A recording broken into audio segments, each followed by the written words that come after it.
कौन सोच सकता था कि प्यार भरी शादी कुछ ही दिनों में खूनी कत्ल में बदल जाएगी। 20 मई 2025 की सुबह इंदौर के राजा और सोनम अपने हनीमून के सपने लेकर मेघालय की ओर निकल पड़े, लेकिन अगले कुछ ही दिनों में उनकी जिंदगी एक खौफनाक रहस्य बन गई। राजा रघुवंशी इंदौर का रहने वाला एक 29 साल का बिजनेसमैन था। राजा का एक ट्रांसपोर्ट का बिजनेस था जो स्कूल्स, कॉलेजेस और कोचिंग इंस्टीट्यूट के लिए बसेस रेंट पर प्रोवाइड करवाता था। राजा के फादर भी पहले इसी बिजनेस को संभालते थे, लेकिन 2007 से ये बिजनेस राजा ने संभालना शुरू किया। राजा के परिवार में उसकी माँ उमा रघुवंशी, पिता अशोक रघुवंशी, दो भाई सचिन और विपिन रघुवंशी थे और दो भाभियां थी। राजा तीनों भाइयों में सबसे छोटा था और इसी कारण वो फैमिली में सबसे पैम्पर्ड चाइल्ड था। राजा के परिवार वाले उसे खूब प्यार करते थे। राजा की फैमिली का कहना है कि राजा बहुत इनोसेंट था, हमेशा खुश रहता था और बाहर की दुनिया से ज्यादा कनेक्टेड नहीं था। राजा के माता पिता उसके लिए रिश्ता ढूंढ रहे थे रघुवंशी कम्युनिटी में, और इसी दौरान उन्हें पता लगता है सोनम रघुवंशी के बारे में। सोनम रघुवंशी भी इंदौर की ही रहने वाली थी और अपने भाई गोविंद रघुवंशी के साथ मिलकर प्लाईवुड का बिजनेस चलाती थी, जो उनके पिता देवी सिंह जी ने शुरू किया था। सोनम के पिता देवी सिंह को 2 साल पहले पैरालिसिस का सामना करना पड़ा, तो उनका बिजनेस गोविंद और सोनम संभालने लगे। राजा और सोनम की फैमिलीज पहले से एक दूसरे को नहीं जानती थी। फैमिलीज की पहचान एक दूसरे से एक मैट्रिमोनियल ऐप के थ्रू हुई थी। दोनों फैमिलीज को एक दूसरे के बच्चों की प्रोफाइल्स अच्छी लगी और फैमिलीज ने मिलना शुरू किया, और एक दिन 10 फरवरी को सोनम के घर पर राजा और सोनम का रिश्ता फाइनल हुआ। 11 मई 2025 को राजा और सोनम की शादी बड़े धूमधाम से इंदौर के एक शानदार पैलेस में हुई। दोनों परिवार बहुत खुश थे। रिसेप्शन के दौरान भी राजा और सोनम काफी खुश दिखाई दिए। शादी के बाद सोनम का बिहेवियर अपने इन-लॉज के साथ काफी अच्छा था। वो अपने इन-लॉज के घर शादी के बाद 4 दिन तक रही, फिर पगफेरे की रस्म के अनुसार अपने घर चली गई। जब वो अपने घर गई तो उसी दौरान उसने राजा को एक सरप्राइज दिया। उसने राजा को बताया कि उसने हनीमून प्लान किया है गुवाहाटी का, ताकि वो कामाख्या मंदिर जा सके। दरअसल सोनम ने राजा से शादी के बाद कहा था कि वो चाहती है कि राजा और सोनम कामाख्या माता की ब्लेसिंग्स के बाद ही एक दूसरे के क्लोज आए, और इसलिए उसने गुवाहाटी में हनीमून का प्लान बनाया। राजा ने अपनी माँ को हनीमून प्लान के बारे में बताया। उसने ये भी बताया कि उन्हें एक दिन बाद गुवाहाटी के लिए निकलना है। राजा ने माँ से कहा कि सोनम ने गुवाहाटी की टिकट्स बुक कर ली हैं, पर वापसी की नहीं की। वो वहां पर 5-6 दिन घूमेंगे और फिर वापसी के प्लान के अकॉर्डिंग टिकट्स बुक करेंगे। राजा की माँ ने कहा कि अगर सोनम ने टिकट्स बुक कर ली हैं तो उसे सोनम के साथ जाना चाहिए। राजा उसी शाम हनीमून के लिए शॉपिंग करने गया और कुछ नए कपड़े लेकर आया। 20 मई 2025 की सुबह को राजा अपना सामान और एक व्हाइट सूटकेस लेकर अपने घर से एयरपोर्ट के लिए निकलता है। सीसीटीवी में दिखाई दिया कि राजा ने एक स्लिंग बैग कैरी किया अराउंड हिज शोल्डर, और उसने रैपिडो जैसी कोई 2 व्हीलर राइड बुक की थी, जिससे वो एयरपोर्ट के लिए निकला। दूसरी तरफ सोनम अपने घर से एयरपोर्ट के लिए रवाना होती है। राजा जब घर से निकला था, उसने करीब 10 लाख की गोल्ड ज्वेलरी डाली हुई थी, जिसमें एक डायमंड रिंग, एक गोल्ड चेन और एक ब्रेसलेट था। जब राजा की माँ ने उससे पूछा कि वो इतनी ज्वेलरी क्यों कैरी कर रहा है, तो उसने बताया कि सोनम ने उसे ज्वेलरी पहनने को कहा है। दोनों 20 मई को फ्लाइट लेकर गुवाहाटी पहुंचते हैं और कामाख्या मंदिर के दर्शन करते हैं और फिर गुवाहाटी घूमते हैं। रात को वो एक लॉज में बुकिंग करते हैं और वहीं रुकते हैं। सोनम वहीं से हनीमून को एक्सटेंड करते हुए आगे मेघालय में शिलोंग का प्लान बनाती है, जिसके लिए राजा मान जाता है। राजा के परिवार के अकॉर्डिंग राजा और सोनम का प्लान सिर्फ कामाख्या मंदिर का था। उन्हें नहीं पता था कि उनका प्लान शिलोंग घूमने का भी था। 21 मई को अगली सुबह दोनों शिलोंग पहुंचकर घूमते हैं, साइट सीइंग करते हैं और फिर इवनिंग में बालाजी गेस्ट हाउस में चेक इन करते हैं 6 बजे के करीब रात गुजारने के लिए।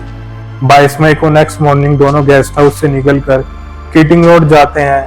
वहां से एक स्कूटी रेंट पर लेकर वापस गेस्ट हाउस आकर चेकआउट करते हैं। इसके बाद दोनों स्कूटी पर सोरा, जिसे चेरापूंजी भी कहा जाता है, वहां पर पहुंचते हैं। सीसीटीवी में पुलिस ने देखा कि दोनों सोरा के एक गेस्ट हाउस पर आते हैं।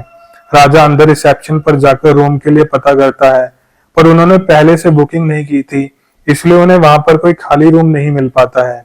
तो राजा मैनेजर से रिक्वेस्ट करता है कि वो उनका लगेज जमा कर ले, क्योंकि उन्हें 3000 सीढ़ियां उतरकर नॉनग्रेथ विलेज में situated famous double decker living root bridge पर जाना है। इसके बाद वो वहां पर अपने 2 लगेज बैग जमा करके स्कूटी पर मावलाख्यात विलेज आते हैं, जो ट्रैक का स्टार्टिंग पॉइंट था। स्कूटी को पार्किंग लॉट में खड़ा करके वहां से एक गाइड भावंशी की हेल्प लेकर नॉनग्रेथ विलेज में सिचुएटेड लिविंग रूट ब्रिज देखते हैं और वहीं पास में ऊपर शिपारा गेस्ट हाउस में रात गुजारते हैं। 23 मई को दोनों बिना नाश्ता किए सुबह 5:30 पर ऊपर मावलाख्यात की ओर रवाना होते हैं बिना गाइड की हेल्प के। मावलाख्यात जाते हुए वो दोनों एक टूरिस्ट देव सिंह के कैमरे में भी रिकॉर्ड हो जाते हैं करीब 9:45 के आसपास। वीडियो में दिखता है कि वो दोनों ऊपर की ओर ट्रैक कर रहे थे और सोनम ने व्हाइट कलर की शर्ट पहनी थी और उसके हाथ में एक पॉलिथीन था जिसके अंदर एक रेनकोट था। एल्बर्ट परे एक दूसरा गाइड था जिसने पिछले दिन 21 मई को राजा और सोनम को अपनी टूरिस्ट गाइड की सर्विस ऑफर की थी। हालांकि राजा ने उसे मना कर दिया था। एल्बर्ट परे अगले दिन यानी 23 मई को भी उनको देखता है सुबह 10 बजे के करीब, जब राजा और सोनम ऊपर जा रहे थे और एल्बर्ट परे दूसरे टूरिस्ट को लेकर नीचे नॉनग्रेथ जा रहा था। एल्बर्ट परे एक मुख्य गवाह भी बनता है बाद में, जिसने पुलिस को यह बताया था कि 23 मई को जब राजा और सोनम को उसने देखा उस टाइम वो करीब 2000 सीढ़ियां चढ़ चुके थे और उसके साथ 3 और अजनबी लड़के भी थे जो कि हिंदी में बात कर रहे थे। ये आखिरी बार था जब राजा और सोनम को देखा गया था। इसके बाद से ही दोनों लापता हो जाते हैं और उनकी कोई खबर नहीं मिलती। हालांकि लापता होने से पहले 23 मई को सुबह 12:30 के करीब राजा की अपनी माँ से बात होती है, जिसमें वो माँ को कहता है कि सब ठीक है। सोनम की भी राजा की माँ से बात होती है, जिसमें वो अपनी सास को कहती है कि उसने उपवास रखा है राजा के लिए और कुछ नहीं खाएगी उपवास की वजह से। इस आखिरी कॉल के बाद राजा और सोनम का अपनी फैमिली से कांटेक्ट नहीं हो पाता। दोनों फैमिलीज टेंशन में आ जाती हैं जब 24 मई तक भी राजा और सोनम का पता नहीं चलता। राजा का भाई विपिन रघुवंशी और सोनम का भाई गोविंद दोनों फ्लाइट पकड़कर मेघालय आते हैं। वो लोग राजा और सोनम को ढूंढने की कोशिश करते हैं, पर कुछ भी खबर न मिलने पर दोनों पुलिस में रिपोर्ट लिखवाते हैं। पुलिस सर्च ऑपरेशन स्टार्ट करती है मिसिंग कपल के लिए। स्टार्टिंग में पुलिस को लगता है कि मे बी कपल फॉरेस्ट में गुम हो गया होगा या रास्ता भटक गया होगा। काफी ढूंढने पर भी पुलिस को दोनों राजा और सोनम कहीं नहीं मिलते। 24 मई को ही सोरारिन के गोल्डन पीस ढाबा के पास कुछ लोकल्स एक अबेंडन स्कूटी को नोटिस करते हैं जिसमें चाबी ऑलरेडी लगी हुई थी। लोकल्स इसके बारे में पुलिस को बताते हैं और पुलिस को इन्वेस्टिगेशन में पता लगता है कि यह स्कूटी राजा और सोनम ने रेंट पर ली थी। स्कूटी में एक जीपीएस डिवाइस था जिसकी हेल्प से पुलिस को पता लगता है कि स्कूटी विसडोंग पार्किंग लॉट की तरफ गई थी। इससे पुलिस को आइडिया मिलता है कि उन्हें कहां सर्च ऑपरेशन फोकस करना चाहिए। पुलिस और एनडीआरएफ ने मिलकर पूरे एरिया की तलाशी ली। एक्सट्रीम वेदर और हैवी रेनफॉल ने सर्च ऑपरेशन को और मुश्किल बना दिया, लेकिन 2 जून 2025 कपल के मिसिंग होने के ठीक 10 दिन बाद पुलिस को ड्रोन की हेल्प से राजा की बॉडी मिलती है विसडोंग फॉल्स के पास 200 फीट की एक खाई में। बॉडी को खाई से बाहर निकाला जाता है और आइडेंटिफिकेशन के लिए विपिन रघुवंशी को बुलाया जाता है। विपिन राजा को आइडेंटिफाई करता है उसके हाथ पर एक टैटू से जो राजा नाम का था और उसकी स्मार्ट वॉच से। पुलिस बॉडी को पोस्टमार्टम के लिए the north eastern Indira Gandhi regional institute of health and medical sciences में भेजती है। पुलिस को बॉडी के पास से एक स्मार्ट वॉच जो राजा के हाथ में थी और कुछ दूरी पर एक व्हाइट शर्ट भी मिली, पर राजा की गोल्ड चेन और डायमंड रिंग और ब्रेसलेट मिसिंग थे। पुलिस अब भी सोनम की तलाश में थी, लेकिन राजा की बॉडी मिलने से ये केस मिसिंग केस से एक होमिसाइड केस में बदल गया था। नेक्स्ट डे यानी 3 जून को पुलिस को सोनम के सर्च ऑपरेशन के दौरान एक मशीटी मिलती है जिससे पुलिस को राजा के मर्डर किए जाने का शक होता है और उससे नेक्स्ट डे यानी 4 जून को पुलिस को एक पिंक ब्लैक कलर का रेनकोट मिलता है। 4 जुलाई को राजा की बॉडी को वापस इंदौर भेजा जाता है तो उसका अंतिम संस्कार किया जाता है। इस दौरान राजा की फैमिली यही प्रे कर रही थी कि बस सोनम ठीक ठाक हो और घर वापस आ जाए। मेघालय पुलिस को राजा की ऑटोप्सी रिपोर्ट से पता चलता है कि राजा के सिर पर 2 फेटल वार किए गए थे मशेटी से, जिसकी वजह से उसकी मौत हो गई थी और फिर उसकी बॉडी को खाई में गिरा दिया गया। मशेटी एकदम न्यू थी और शायद सिर्फ मर्डर के लिए ली गई थी। राजा की बॉडी मिलते ही मेघालय पुलिस ने एक एसआईटी टीम बनाई जिसने मर्डर इन्वेस्टिगेशन जोरों शोरों से शुरू कर दी थी और उन्होंने इसे नेम दिया ऑपरेशन हनीमून का। केस को सोल्व करने के लिए मेघालय पुलिस ने लोकेशन डेटा और कॉल रिकॉर्ड्स को चेक किया। पुलिस को 5 फोन नंबर्स आइडेंटिफाई हुए जो कि मध्य प्रदेश से थे। इन 5 में से 2 तो राजा और सोनम के थे और बाकी 3 थे अनंत कुर्मी, आकाश राजपूत और विशाल सिंह चौहान के। पुलिस को पता चला कि ये 3 नंबर सोनम के टच में थे। इसके अलावा जब पुलिस ने सोनम की कॉल हिस्ट्री निकाली तो पुलिस को पता चला कि एक और नंबर था जिससे सोनम ने करीब 200 बार तक बात की थी, शादी से पहले और बाद में मिलाकर, और ये बातचीत भी आधे से 1 घंटे तक होती थी और ये नंबर था संजय वर्मा के नेम पर सेव्ड। बट इन्वेस्टिगेशन में सामने आया कि ये नंबर रजिस्टर्ड था किसी राज कुशवाहा के नेम पर। पुलिस को पता लगा कि सोनम राज से अपनी लाइव लोकेशन भी कॉन्स्टेंटली शेयर कर रही थी और राज ये लोकेशन बाकी 3 जनों को शेयर कर रहा था। सोशल मीडिया चेक करने पर पुलिस को पता लगा कि सोनम ने अपने फोन से 23 मई को 2:15 पर एक पोस्ट भी किया था जिसमें लिखा था टुगेदर फॉर 7 लाइव्स। इन सब एविडेंस और रिकॉर्डिंग्स के बेस पर अब पुलिस का शक सोनम की तरफ जा रहा था। पुलिस के शक करने की एक और वजह बना सोनम का मंगलसूत्र और रिंग, जो सोनम ने उसी बैग में छोड़ दिया था जो राजा और सोनम ने 22 मई को सोरा के एक गेस्ट हाउस में जमा करवाया था। पुलिस को शक हुआ कि कोई भी नई दुल्हन अपना मंगलसूत्र क्यों छोड़ देगी। पुलिस ने अपनी इन्वेस्टिगेशन और स्ट्रॉन्ग की और 8 जून को मेघालय पुलिस ने यूपी पुलिस के साथ मिलकर पहले पर्सन को ललितपुर से अरेस्ट किया जो था 19 ईयर्स ओल्ड आकाश राजपूत। उसके बाद इंदौर पुलिस के साथ मिलकर 22 साल के विशाल सिंह चौहान को अरेस्ट किया इंदौर से। उसके बाद राज कुशवाहा को इंदौर से अरेस्ट किया गया एंड शॉकिंगली उसी रात करीब 1 से 2 बजे के बीच सोनम ने भी गाजीपुर के नंदगंज पुलिस स्टेशन में सरेंडर कर दिया। दरअसल सोनम गाजीपुर रोड पर रात को 1 से 2 के बीच काशी ढाबा पर पहुंची। वहां पर उसने ढाबे के ओनर से रिक्वेस्ट की कि उसे एक कॉल करने दे। ढाबे वाले ने बताया कि सोनम बेहोशी की हालत में लग रही थी और उसने बताया कि वो किडनैप हो गई थी और जैसे तैसे बचकर यहाँ तक पहुंची है। ढाबे वाले ने उसे फोन दिया। उसके बाद सोनम ने अपने भाई गोविंद को कॉल करके पूरी बात बताई। गोविंद ने उसे इंतजार करने को कहा और ढाबे वाले को फोन देकर ये कहा कि मैं वहां पहुंच रहा हूं, आप पुलिस को तब तक इन्फॉर्म कर दीजिए। इसके बाद नंदगंज पुलिस वहां पहुंची और सोनम को सदर हॉस्पिटल में ट्रीटमेंट के लिए लेकर गई और फिर वहां से सखी वन स्टॉप सेंटर जो कि वुमेन विक्टिम्स के लिए शेल्टर है वहां लेकर गई। अगले दिन इन चारों को मेघालय पुलिस ने अरेस्ट किया और फिर उसके बाद 9 जून को ही दोपहर में अनंत कुर्मी को सागर में अरेस्ट किया गया एमपी पुलिस द्वारा। इन 5 को फिर मेघालय लाया गया। इंटेरोगेशन में जो इन्होंने बताया उसने सबके होश उड़ा दिए। पुलिस को पता लगा कि सोनम और राज का लव अफेयर था। 20 साल का 12वीं पास राज कुशवाहा सोनम के भाई गोविंद की प्लाईवुड कंपनी में अकाउंटेंट का काम करता था। वहीं पर सोनम भी अपने भाई की हेल्प करती थी और इसी दौरान इन दोनों का अफेयर शुरू हुआ। राजा और सोनम की शादी से पहले सोनम ने बताया था कि वो राजा से शादी नहीं करेगी क्योंकि उसे राज से प्यार था, लेकिन उसके घर वालों को राजा पसंद था और राज उनकी लड़की के लिए ठीक नहीं लगता था। इसलिए सोनम ने घर वालों के दबाव में आकर राजा से शादी के लिए हाँ तो कर दिया, लेकिन उसने धमकी दी थी कि शादी के बाद जो भी होगा उसके जिम्मेदार वो होंगे। पर शायद उसके घर वालों ने ये नहीं सोचा था कि वो राजा की जान ही ले लेगी। पुलिस को पता चला कि शादी से पहले ही फरवरी में सोनम और राज ने मिलकर खूनी प्लान बनाया। उनका प्लान था कि सोनम डिसअपियर हो जाएगी और ऐसा शो करेंगे कि वो नदी में डूब गई या फिर किसी और औरत को मारकर उसकी बॉडी जलाकर ऐसा शो करेंगे कि वो सोनम थी। पर जब ये सब प्लान कामयाब नहीं हुआ तो उसने राजा से शादी करके उसे मारने का प्लान बनाया। राज ने इस प्लान में अपने 3 दोस्तों विशाल, आकाश और अनंत को भी शामिल किया। इन तीनों ने भी दोस्ती की खातिर राजा को मारने के लिए हाँ कर दी। राजा को मारने का प्लान सोनम और राजा की शादी से 11 दिन पहले बना। ये 5 एक रेस्टोरेंट में मिले और वहीं इन्होंने प्लान फाइनल कर दिया। राजा ने बाकी तीनों को 50,000 रुपए दिए खर्चे के लिए। सोनम ने विशाल, आकाश और अनंत की टिकट्स बुक की मेघालय की। ये तीनों राजा और सोनम से एक दिन पहले ही 19 मई को गुवाहाटी पहुंचते हैं और पान बाजार के आनंद लॉज में चेक इन करते हैं 8:30 पर और अगले दिन मॉर्निंग में 5:30 पर शिलोंग के लिए निकल जाते हैं। इन्होंने लॉज के पास से ही 2 मशीटी खरीदी।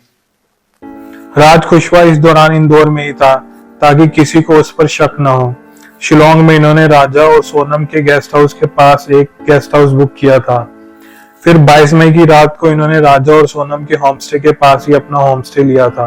23 मई को मामला किया जाते समय राजा और सोनम से इन्होंने बातचीत शुरू की और राजा को बताया कि ये भी इंदौर से हैं। इस तरह से इन्होंने राजा से दोस्ती की और बातचीत शुरू की और इस दौरान ये लोग टूरिस्ट देवी सिंह की वीडियो में रिकॉर्ड हुए और एल्बर्ट पड़े ने भी इन्हें देखा था और पुलिस को बताया भी था इन तीनों के बारे में। इसके बाद जब इन्हें पता लगा कि राजा और सोनम विसडोंग फॉल की तरफ जा रहे हैं, इन्होंने राजा को कहा कि हमें भी वहीं जाना है। फिर राजा और ये तीनों मामला के हाथ पहुंचकर अपनी स्कूटी उठाते हैं और विसडोंग की पार्किंग में पहुंचते हैं। वहां पर सोनम इन तीनों को इशारा देती है राजा को मारने का।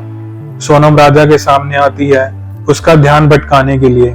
विशाल उसी टाइम मौका देखकर मशीटी से राजा के सिर पर पीछे से वार करता है। राजा चीखता है और अपना बचाव करने की कोशिश भी करता है।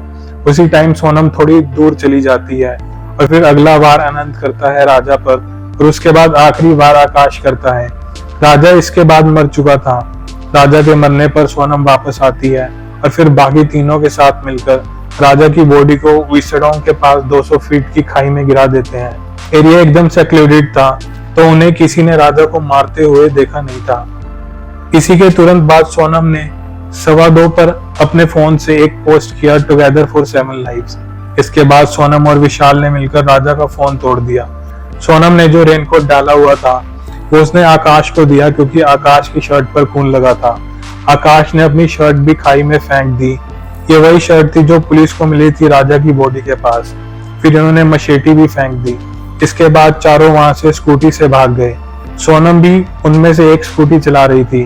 कुछ दूर जाने पर आकाश ने रेनकोट भी फेंक दिया क्योंकि उस पर भी खून लगा था। अनंत कुर्मी ने राजा और सोनम की स्कूटी ड्राइव की और उसे सोरारिम के गोल्डन ढाबा के पास छोड़ दिया। इसके बाद ये सब गुवाहाटी पहुंचते हैं तो वहां से सब अलग अलग होकर अपने अपने रास्ते निकल जाते हैं। पुलिस को यह भी पता लगा पहले विशाल, अनंत और आकाश ने राजा को मारने से मना कर दिया था क्योंकि वो तीनों ट्रैक करके थक चुके थे। पर फिर सोनम ने जोर दिया और कहा कि वो इन तीनों को 20 लाख रुपए देगी राजा को मारने के। पांचों अपराधियों ने यह भी बताया कि इन्होंने राजा को मारने की कोशिश इससे पहले भी 3 बार की थी। पहली बार गुवाहाटी में, लेकिन वहां उन्हें मौका नहीं मिल पाया और 2 बार सोरा चेरापूंजी में, पर वहां भी सक्सेसफुल नहीं हो पाए। एंड फाइनली इन्होंने प्लान को विसडोंग की पार्किंग में अंजाम दिया जहां पर आसपास कोई नहीं था। राजा को मारने के बाद विशाल ने राज के कहने पर सोनम को एक बुर्का दिया। सोनम ने बुर्का पहना और पुलिस बाजार आ गई। वहां से उसने एक टूरिस्ट टैक्सी गुवाहाटी तक की। गुवाहाटी से वो बस लेकर लोखड़ा ISPT पहुंची। वहां से सिलगुड़ी और सिलगुड़ी से पटना, पटना से अरिराज से फिर ट्रेन लेकर लखनऊ और लखनऊ से बस लेकर इंदौर। फिर वो वहां इंदौर में होटल्स में छुपी 25 से 30 मई तक। 30 मई को विशाल ने शिलोम जेम्स प्रॉपर्टी डीलर से एक फ्लैट रेंट पर लिया 17,000 में दिवास नाका एरिया में। 30 मई से 8 जून तक सोनम इसी फ्लैट में रुकी। पर जब पुलिस ने विशाल और आकाश को पकड़ लिया तो राज डर गया और उसने सोनम को कहा कि वो फ्लैट से चली जाए और पुलिस के सामने आए as a victim of kidnapping.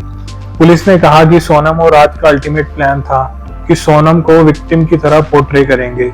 उनको लगा था कि राजा का शव डिकम्पोज हो जाएगा थोड़े दिनों में और किसी को उसके बारे में पता नहीं चलेगा। वो Sonam as a victim of kidnapping resurface करेगी पुलिस के सामने। पर पुलिस को पूरी स्टोरी का पता चल चुका था। पुलिस को यह भी बताया सोनम ने कि जब उसने फ्लैट छोड़ा देवास नाका वाला तो उसने पीछे एक ब्लैक बैग छोड़ दिया था जिसमें 5 लाख कैश, सोनम और राजा की ज्वेलरी, राज कुशवाहा का एक लैपटॉप और एक पिस्टल थी। ये सब पुलिस के लिए इंपॉर्टेंट एविडेंस थे। पर फ्लैट की रेड के बाद पुलिस को वहां कुछ नहीं मिला था तो शक की सुई शिलोम जेम्स की तरफ गई जिसने फ्लैट विशाल को रेंट पर दिया था। बाद में शिलोम को गिरफ्तार किया गया तो उसने पुलिस को बताया कि उसने फ्लैट के ऑनर लोकेंद्र सिंह तोमर और सिक्योरिटी गार्ड बलबीर अहिरवार के साथ मिलकर सोनम के फ्लैट से जाने के 2 दिन बाद 10 जून को फ्लैट में डुप्लीकेट की यूज करके वहां से बैग उठा लिया था। पुलिस ने रतलाम में राजा और सोनम की ज्वेलरी को शिलोम के इन-लॉज के घर से बरामद किया। शिलोम ने ज्वेलरी, कैश और लैपटॉप खुद रखे और बचे हुए सबूत को एक खाली प्लॉट में जला दिया। शिलोम ने ज्वेलरी और लैपटॉप खुद रखे और कैश लोकेंद्र को दे दिया था। पुलिस ने लोकेंद्र को भी अरेस्ट किया और उसकी कार से पुलिस को 50,000 कैश और एक कंट्री मेड पिस्टल के साथ .32 कैलिबर की 2 मैगजीन्स भी मिली। सिक्योरिटी गार्ड बलबीर अहिरवार को भी उसके गांव अशोकनगर से अरेस्ट किया गया, शिलोम और लोकेंद्र के साथ मिलकर एविडेंस डिस्ट्रॉय करने के जुर्म में। पुलिस को ज्वेलरी में से राजा की रिंग और चेन भी मिली, जो क्रूशियल एविडेंस है। सबसे हैरानी की बात है कि पुलिस को इस ज्वेलरी में से एक और मंगलसूत्र मिला। इससे यह भी डाउट हुआ कि यह मंगलसूत्र शायद राजा ने सोनम को दिया और इन दोनों ने शादी कर ली थी। सभी 8 एक्यूज अभी पुलिस की जुडिशियल कस्टडी में हैं और पुलिस 90 दिन में मेघालय हाईकोर्ट में चार्जशीट फाइल करेगी। इस केस में सभी मुजरिमों को लगा कि वो एक संगीन क्राइम करके छिप जाएंगे, लेकिन मेघालय पुलिस ने साबित कर दिया कि मुजरिम कितना भी शातिर क्यों ना हो, कोई ना कोई सुराग पीछे जरूर छोड़ देता है। राजा का परिवार यही सोच रहा है कि काश हमने अपने बेटे की शादी सोनम से ना की होती तो आज वो जिंदा होता। राजा का परिवार जस्टिस की मांग कर रहा है और सभी एक्यूज्ड की कड़ी से कड़ी पनिशमेंट की मांग कर रहा है। होप कि राजा को जस्टिस मिले। दोस्तों, आप देख रहे थे the green lens by Devanshu. अगर आपको ट्रू क्राइम डॉक्यूमेंट्रीज देखना पसंद है तो वीडियो लाइक करें और चैनल को सब्सक्राइब करें, क्योंकि और बहुत सारी संगीन जुर्म की कहानियां हम आप तक लाते रहेंगे।